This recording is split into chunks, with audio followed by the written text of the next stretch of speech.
పేరండి కిషోర్ బంధులు అండి, చెంగోలు. అవునండి, ఇక్కడే పౌరోహిత్యం చేస్తారు. అవునవును, పౌరోహిత్యం చేస్తాను. ఇక్కడ 3 ఊర్లు ఉన్నాయి, మొత్తం నేనే కార్యక్రమాలన్నీ కూడా నేనే చేస్తాను. ఓకే, అంటే ఎట్లా ఉంది చేవెళ్ళ పార్లమెంట్ పరిధిలో ఎట్లా ఉంది వాతావరణం? ఎవరు గెలిచే అవకాశం కనిపిస్తుంది? తప్పనిసరిగా కొండా విశ్వేశ్వరరెడ్డి గారు బీజేపీ తరఫు నుంచి భారీ మెజార్టీతో గెలుస్తారు, మేము గెలిపించుకుంటాము. ఎందుకు విశ్వేశ్వరరెడ్డికి ఎందుకు ఓటేయాలంటే ఏం చెప్తారు? ఆయన వ్యక్తిగతంగా మంచోడు, ఏది అడిగినా కూడా కాదనకుండా సామాన్యంగా ఆయన ఒక మనిషిలాగా ఉంటాడు. ఒక రాజకీయ వ్యక్తిగత కాకుండా సామాన్య మనిషి, మేము ఏ విధంగా ఉంటామో ఆ విధంగా, ఇప్పుడు ఏ విధంగా అయితే నేను మాట్లాడుతున్నానో ఆ విధంగా ఆయన వచ్చి పలకరిస్తాడు. ఈ రోజు కాదు కదా చూస్తున్నది, నేను దాదాపు ఇది 3వ ఓటు వేయడం. నేను ఎంపీ ఎలక్షన్ ఖచ్చితంగా బీజేపీకి వేస్తాను. నాతో పాటు మా ఫ్రెండ్స్ గానీ మా ఫ్యామిలీ గానీ అందరూ కూడా వేస్తారు. ఆయనకంత పొలిటికల్ బ్యాక్గ్రౌండ్ నుండి, ఫైనాన్షియల్ సేల్ సెటిల్ నుండి ఇంత డౌన్ టు ఎర్త్ ఉంటాడు ఆయన. అసలు జనాలతో ఇంత బాగా మాట్లాడతారు. మేము ఉన్నాం కాబట్టి, ఆయనతో ఉన్నాం కాబట్టి చెప్తున్నాము. అందులో భాగంగా ఇక నరేంద్ర మోడీ గారు ఎన్నో చేస్తున్నారు.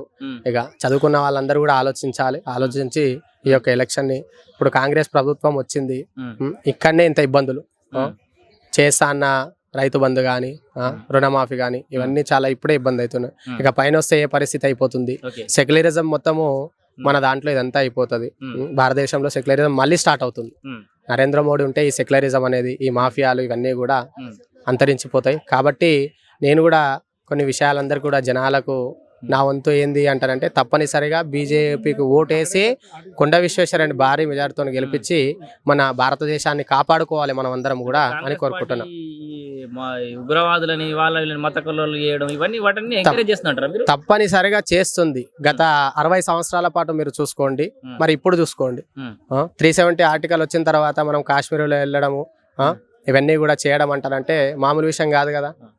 దాని తర్వాత రద్దు చేస్తామంటుంది కాంగ్రెస్ కూడా అధికారులకు. అదే కదా, వాళ్ళు ఏదైతే మంచి పని చేస్తారో అది చేయనియరు. 60 సంవత్సరాల పాటు చేయండి. మరి సిఏ అంటే వాళ్ళకు అర్థమై ఉందో లేదో నాకైతే తెలియదు, కానీ మనకు బస్సులో వెళ్ళడానికి ఆధార్ కార్డు కావాలి, కానీ భారతదేశంలో ఉండడానికి ఆధార్ కార్డు అవసరం లేదనే ఉద్దేశంతో వాళ్ళు మాట్లాడుతున్నారు. మరి దానికి జనాలే, ఆయన చదువుకున్న వాళ్ళే ఒకసారి ఆలోచన చేయాలి. వాళ్ళు ఆలోచన చేస్తే వాళ్ళకి అర్థమైపోతుంది. చదువుకోలేని వాళ్ళు అంటారంటే వాళ్ళకి తెలియజేయడానికి ఒకరు ఉన్నాం ఊర్లో. మరి వాళ్ళు మొత్తం పొలిటికల్ బ్యాక్గ్రౌండ్ అయినా కూడా వాళ్ళు సీఏ రద్దు చేస్తారంటే జనాలు అర్థం చేసుకొని ఇక ముందు ఓటేసేటప్పుడు కూడా ఇవన్నీ కూడా ఆలోచన చేసి వేస్తే బీజేపీ భారీ మెజార్టీతో గెలుస్తుంది. మన కొండా విశ్వేశ్వరరెడ్డి గారు కూడా భారీ మెజార్టీతో గెలిపించి మనం భారతదేశాన్ని, అదేవిధంగా ఇక్కడ ఉన్న చేవెళ్ళ, దాని తర్వాత ఇక్కడ వికారాబాద్ అన్ని డెవలప్మెంట్ కి మనం సహకరించినట్టు అవుతుంది. మోడీ 400 పై సీట్లు గెలుస్తాం తప్పనిసరిగా ఆయన చెప్తున్నాడు. తప్పనిసరిగా ఇంకొక పెద్ద కుట్ర ఉంది, రాజ్యాంగాన్ని మార్చేసే కుట్ర జరుగుతుందని చెప్పేసి కూడా ప్రతిపక్షాలు పెద్ద ఎత్తున ప్రచారం చేసిన. రాజ్యాంగాన్ని అంటారంటే భారతదేశం ఉన్న వాళ్ళని అందరినీ కూడా బయటికి పంపించడమా? ఇక్కడ ఉన్న వాళ్ళని, వ్యవస్థని అందరినీ కూడా మంచి చేయడానికి రాజ్యాంగం.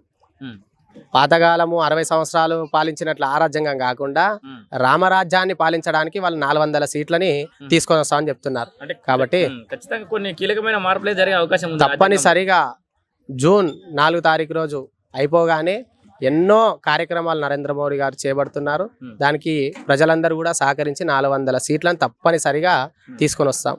ఇప్పుడు రామరాజ్యం ఇవన్నీ అంటే మొత్తం హిందూ భావజాల వ్యాప్తి మీదనే బాగా కాన్సన్ట్రేట్ చేస్తుంది భారతీయ జనతా పార్టీ. అంటే ముస్లింలు దేశంలో ఉండలేని పరిస్థితి వస్తుంది అని చెప్పేసి కూడా బాగా పెద్ద ఎత్తున ప్రచారం జరుగుతుంది. అంటే ఇప్పుడు ముస్లింలకు ఆయనకు మాకు ఏదైతే స్కీమ్స్ అయితే ఇస్తున్నారో, ముస్లింలకు ఎవరికి కూడా స్కీమ్స్ అన్ని కూడా ఇస్తలేరా?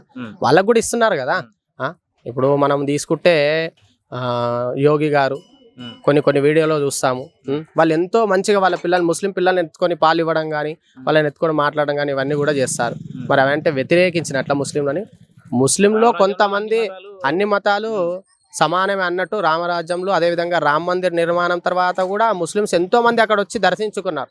నేను రామ మందిర్ గాని నేను కూడా 3 రోజుల పాటు అక్కడ నన్ను ఆహ్వానించారు, అక్కడ కూడా నేను వెళ్ళాను. అక్కడ 3 రోజుల పాటు ఎంతో మంది ముస్లింలు వచ్చి దర్శించుకుంటున్నారు. రామ్లాలా అన్నందుకు ఆయనను కూడా ఎంతో మంది దర్శించుకుంటున్నారు.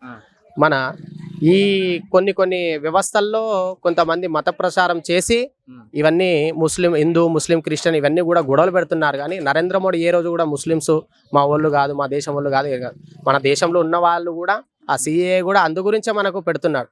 కాబట్టి అందరూ కూడా ఈ యొక్క నరేంద్ర మోడీ గారి పాలనలో ఇంకా విశేషంగా మనము ఇంకొక చెప్పారు 2047 సంవత్సరాల వరకు మాఫియా అనేది ఉండదు అని అమిత్ షా గారు తెలియజేశారు. కాబట్టి అందరు జనాలందరూ కూడా సహకరించి నరేంద్ర మోడీని అదే విధంగా కొండ విశ్వేశ్వరరెడ్డి గారిని కూడా చివరిగా కొండ విశ్వేశ్వరరెడ్డి గారు ఏం చేశారు లేకపోతే ఏం చేయగలుగుతారు అని చెప్పాలి. తప్పనిసరిగా నరేంద్ర మోడీ గారు సూచించినట్లు మన గ్రామంలో అందరూ కూడా ఇక్కడ సెక్యులరిజం లేకుండా గ్రామాల్లో కానీ తదితర సిటీల్లో కానీ ఈ మత కల్లోలం లేకుండా అదేవిధంగా ఈ 370 ఆర్టికల్ దాని తర్వాత SCC ఇవన్నీ కూడా మనకు అన్నీ కూడా మంచిది.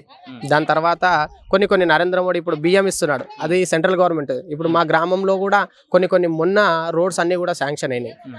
ఆ శాంక్షన్ అయినాయి కూడా కొందరికి తెలియదు గ్రామంలో కూడా, అవి తెలియక అన్నీ కూడా ఇక్కడ స్టేట్ నుంచి వస్తున్నట్టు కాంగ్రెస్ కేంద్ర ప్రభుత్వ సంక్షేమ పథకాలు తీసుకోవాల్సిన అవసరం ఉంది. అయితే ఇక్కడ తెలియదు కాబట్టి జనాలకు ఇబ్బంది అవుతుంది ఎవరిస్తున్నారని. ఇప్పుడు గ్యాస్ ఇవ్వడం కానీ స్టవ్ ఇవన్నీ కూడా నరేంద్ర మోడీ చేస్తున్నారు. దాని తర్వాత పెట్రోల్ గురించి మాట్లాడుతున్నారు. 60 సంవత్సరాల కిందట ఇప్పుడు కొన్ని మార్పులు ఉంటాయి. ఇక ముందు కూడా ఈ రోజు బంగారం 30,000 ఉండే ఫస్ట్ ఒక 5 సంవత్సరాల కింద, ఇప్పుడు 60,000 అయింది. బంగారం 60,000 అయినప్పుడు పెట్రోల్ కు అవడంలో తప్పులేదు కదా. కాబట్టి జనాలందరూ కూడా అర్థం చేసుకొని మనం ఏంటంటే భారతదేశాన్ని కాపాడుకోవాలి. ఇవన్నీ కూడా ఇప్పుడు కాంగ్రెస్ వాళ్ళు 6 గ్యారంటీలని ఇచ్చి అది చేస్తున్నారా? ముందు ఎలక్షన్ లో గెలవాలని ఒక 1% ఓటు బ్యాంక్ తోని గెలుచుకున్నారు. దాని తర్వాత ఇప్పుడు జనాలు అర్థం చేసుకుంటున్నారు ఎందుకు ఓటేసాము. అట్లా మళ్ళీ ఈ ఎంపీ ఎలక్షన్లో అట్లా కాకుండా మనము కొండ విశ్వేశ్వరరెడ్డి కానీ అదేవిధంగా నరేంద్ర మోడీ కానీ 400 సీట్లతో గెలిపించి మనము మళ్ళా ప్రధానమంత్రిగా చేసి మనం అన్ని భారతదేశాన్ని కాపాడుకోవాలని అందరికీ కూడా సూచిస్తుంది.